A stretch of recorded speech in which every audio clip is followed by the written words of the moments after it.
Before the BMW was the go-to badge for executive cars in Great Britain, we actually made our own. It was this, the Triumph 2000, which some people seem to have forgotten, but maybe they shouldn't have.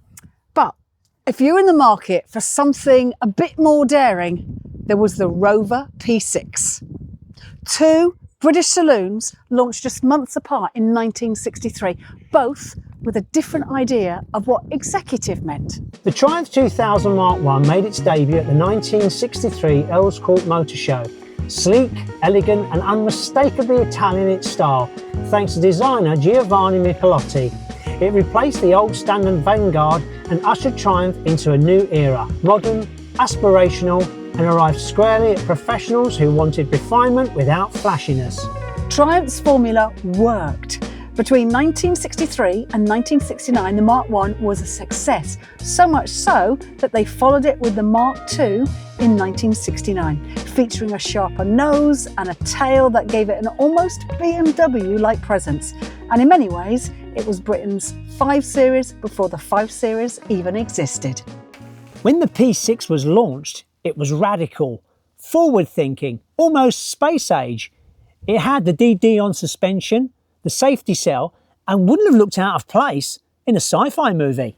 And yet the Triumph 2000 held its own. It was classier to look at, it was smoother to drive, and it was more likely to win you a smile from the neighbours on a Sunday morning. Inside, Triumph aimed for understated luxury, wood veneer, proper dials, and a calm, confident driving position. It was a car for the country club, but also for the motorway, perfect for Britain's newly built M1. The Rover, on the other hand, minimalist dash, clean lines, and a focus on engineering cleverness rather than luxury trimmings. Two very different philosophies and two companies just a few hundred miles apart. But this is where Triumph really nailed it. You could get in one of these at the end of a long day and it just felt right.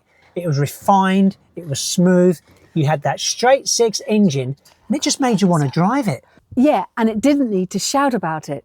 The Rover had its V8 later on, sure, but the Triumph was effortless class. You can see why people just loved them.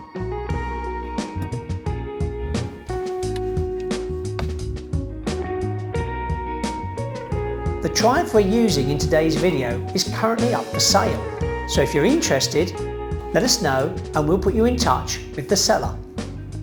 Under the bonnet, Triumph fitted a 2-litre straight 6, smooth, dependable and easy to live with. The Rover started out with a 2-litre 4-cylinder before adopting the legendary 3.5-litre V8 in the late 1960s, giving it serious power and presence. But power isn't everything. The Triumph 2000 offered balance, refinement, handling and comfort in equal measure. It wasn't just about going fast, it was about arriving well. When they launched, both were priced for the same buyer, the middle-class professional who might have been eyeing a Mercedes 220 or an early BMW 1800. Triumph offered style and value, Rover offered innovation and prestige. And both sold well, proof that Britain could go toe-to-toe with the Germans, at least for a while. So here's the thing, if you had to take home one of these cars, which one would it be? Oh, this, the Triumph. It's got class, it's got style, but it doesn't take itself too seriously, and it's the car you want to drive on a Sunday. Yeah, that's true, but for me it's got to be the P6 because I like the engineering and the innovation of that particular car. I think that's great. But listen, what do you think? Leave your messages in the comments below. Don't forget to like, to share, and make sure you subscribe so you never miss an episode of Classic Car Stories. But stay tuned and watch this video all about the father and son who together created a Ferrari.